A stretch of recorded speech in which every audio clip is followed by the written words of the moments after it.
Halo, aku Aldi. Jadi kalau kita berbicara tentang breakwater, secara umum dapat diartikan sebagai salah satu bangunan pantai yang tentunya digunakan untuk meredam energi gelombang yang datang. Breakwater ini umumnya digunakan sebagai salah satu bentuk penghalang dalam ada datangnya gelombang ke pesisir pantai. Jadi ketika ada breakwater ini tentunya akan meredam sebagian energi gelombang sehingga dapat mencegah terjadinya abrasi di sekitar pesisir pantai. Nah, hubungannya tentu ada korelasi dengan deformasi gelombang. Kalau deformasi kita berbicara tentang bagaimana berubahnya karakteristik suatu gelombang karena beberapa hal. Dapat kita ketahui juga deformasi gelombang itu ada 3, ada refraksi, difraksi, dan refleksi. Di mana dari ketiga jenis deformasi gelombang ini akan terpengaruh secara langsung dengan adanya breakwater. Dengan ada breakwater ini tentu akan merubah karakteristik gelombang yang datang. Berubahnya tentang apa? Berubah dari energinya, periode, serta bagaimana amplitudo dari gelombang itu akan terpengaruh karena adanya satu halangan. Dan itu merupakan fungsi serta definisi dari breakwater itu sendiri. Oke, jadi breakwater itu ada 3 macam.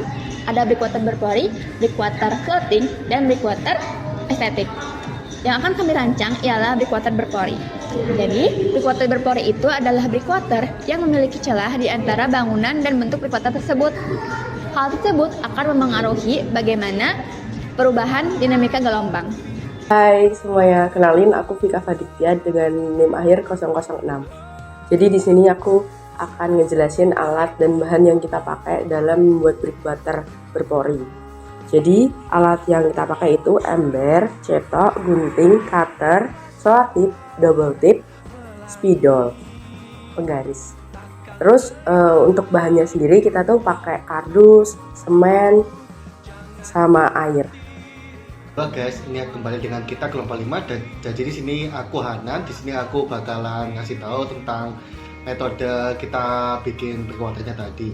Tadi saya kan sudah jelasin tadi kan kalau kita tadi udah bikin breakwater kita tipenya berpori. Nah, di sini aku mau jelasin gimana cara kita bikin breakwaternya. Nah, tentu ya kalau kita mau bikin sesuatu kan kita harus punya cetakannya nih.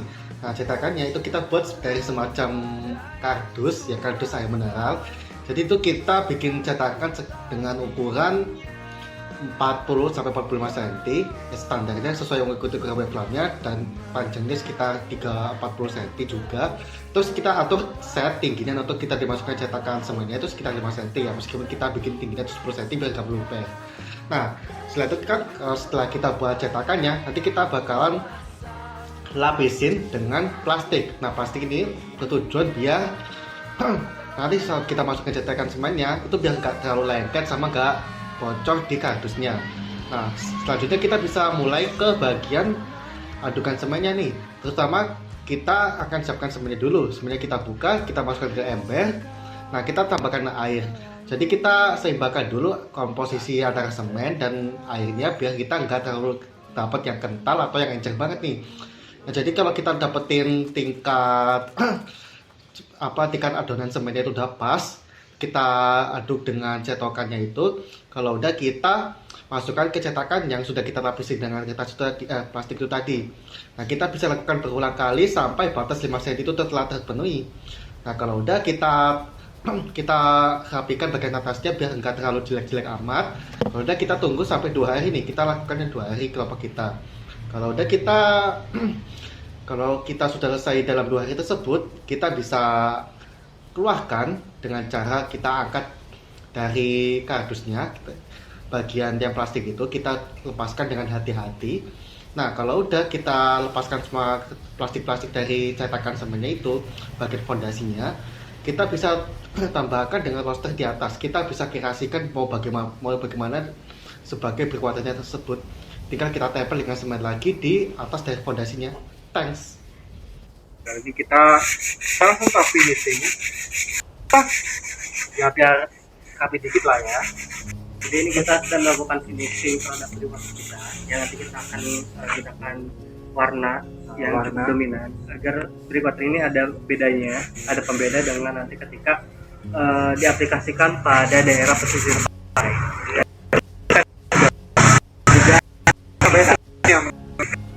Kita pakai cat.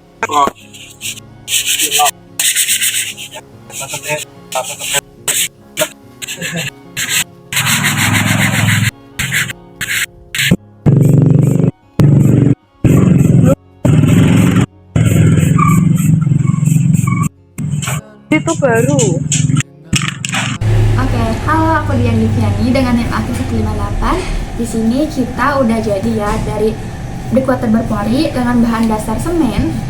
Juga kita udah mencetak-cetak, ini kan kotaknya untuk fondasinya pakai kardus, dan ini juga kotak-kotak pakai kardus juga.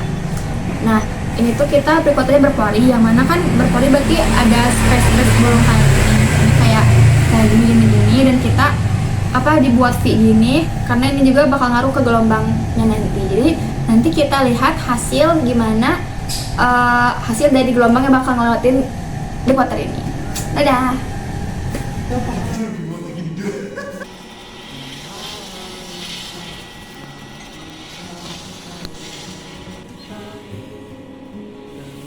Sekarang kita lagi nyobain kecepatan 50. Udah terlihat bagaimana kecepatannya dari sana sampai sini, dan berapa efektif sih si water ini menahan gelombang dari sini.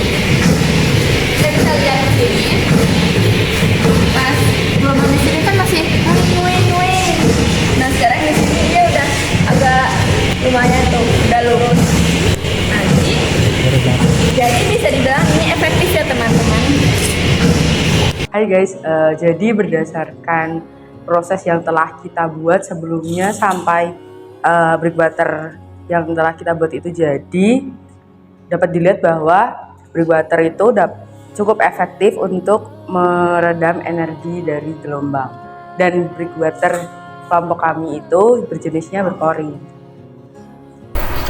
Halo guys, di sini kembali aku dengan Hanan. Nah, kali ini kan aku sudah bagian metode nih jelasinnya.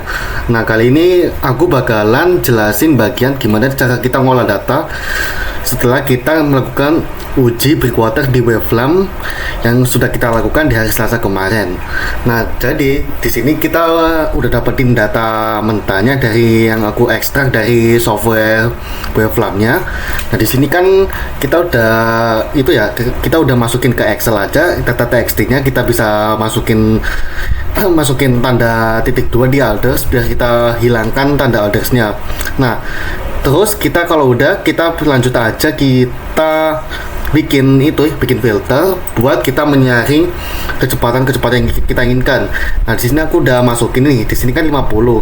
Nah, kita langsung select all aja biar kembali seperti semula. Nah, ini dia, kan ada 20. Ini ada 20, kita seret ke bawah aja, terus 30, 40. Nah, ini 50 guys, ada 60 juga. Tapi aku bakal pakai datanya sampai 20 ke 50 aja yang valid. Nah, di sini setiap RPM dari mesin Waveflamnya itu kita select atau sortir satu-satu ke spreadsheet yang maksudku sheet yang baru aja. Nah, supaya apa? Karena kan 20, 30, 40, dan 50 ini literally data-data yang berbeda, nggak bisa kita samakan. Jadi kita melakukan pengolahannya datanya sendiri-sendiri nih. Jadi gampang aja, aku bakalan sortir, kita select di 20, terus kalau udah kita copy aja 20-nya, kita pindahkan ke sini. Dan hal yang sama berlaku juga untuk RPM 30, 40, dan 50 nih. Nah, gini guys, kalau udah kita dapetin data 20, kita udah dapetin data dari detik ke 1 sampai detik ke 59 nih. Supaya apa? Biar kita bikin grafiknya itu gampang gitu. Meskipun tadi kami ngelakuinnya 2 menit, tapi data 1 menit aja udah kebanyakan deh. But it's okay. Nah, kalau udah, kita bisa hapus data-data yang nggak perlu, misal dari tanggal, ya ini kenapa 194623 ya, sorry kesalah guys. Ini kita hapus aja nggak apa-apa, karena kita juga nggak terlalu perluin. Nah, kita delete langsung biar semuanya bisa seret ke kiri, sorry. Nah, biar lebih hemat juga untuk kita bikin grafik di bagian kanannya. Nah, gimana kalau udah nih, kita langsung aja bikin grafik time series-nya. Kalau udah, kita bisa langsung buka chart, kita pilih scatter with flow line. Nah, kita taruh setelah kita mau di mana, tapi aku bakalan taruh di sini. Nah, kalau udah, kita select data untuk masukin data-data yang kita perlukan. Nah, karena ini kita ada 4 sensor ini, aku jelasin dulu sensornya. Ini ada sensor 1, 2, 3, dan 4. Nah, jadi gini gengs, apa aja sensor ini? Jadi sensor satu itu sensor yang di paling ujung setelah di area terlindung nih, atau terlalu udah jauh dari breakwater yang kita taruh. Nah, nomor 3 ini itu merupakan breakwater yang pas sebelum pas sudah breakwaternya, atau bahkan ya karena datanya ini karena kita taruh tepat di atas breakwaternya nih sensornya, makanya datanya lebih tinggi gini. Oke, karena juga data gelombang yang pecahnya. Oke, terus yang kedua ini merupakan data di sensor 2. Sensor 2 itu data-data yang pas sebelum breakwaternya. Nah, terus yang terakhir ada sensor 4 nih. Sensor 4 ini data yang gelombangnya masih anggap aja di perairan laut dalam. Nah, kalau kita udah paham, langsung aja kita lanjut kembali ke grafiknya. Nah, kalau udah di sini kita cari nilai data sensor satunya. Nah, sensor satunya untuk paling kanan sendiri, berarti kita tinggal average H, nilai H. Kalau udah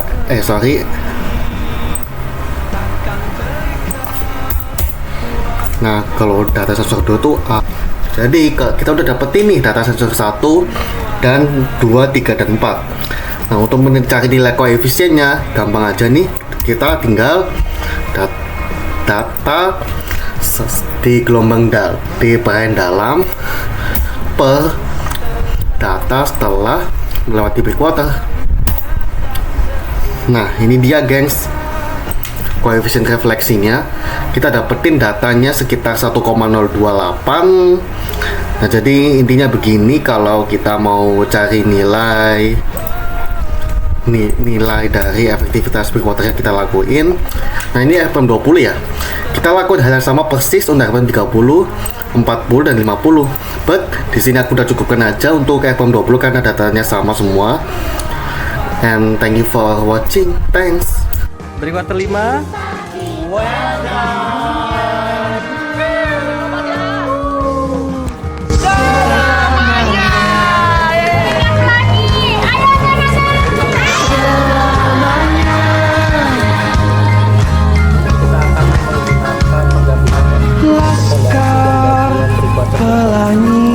Oh ya, jadi video ini di Takkan terikat waktu.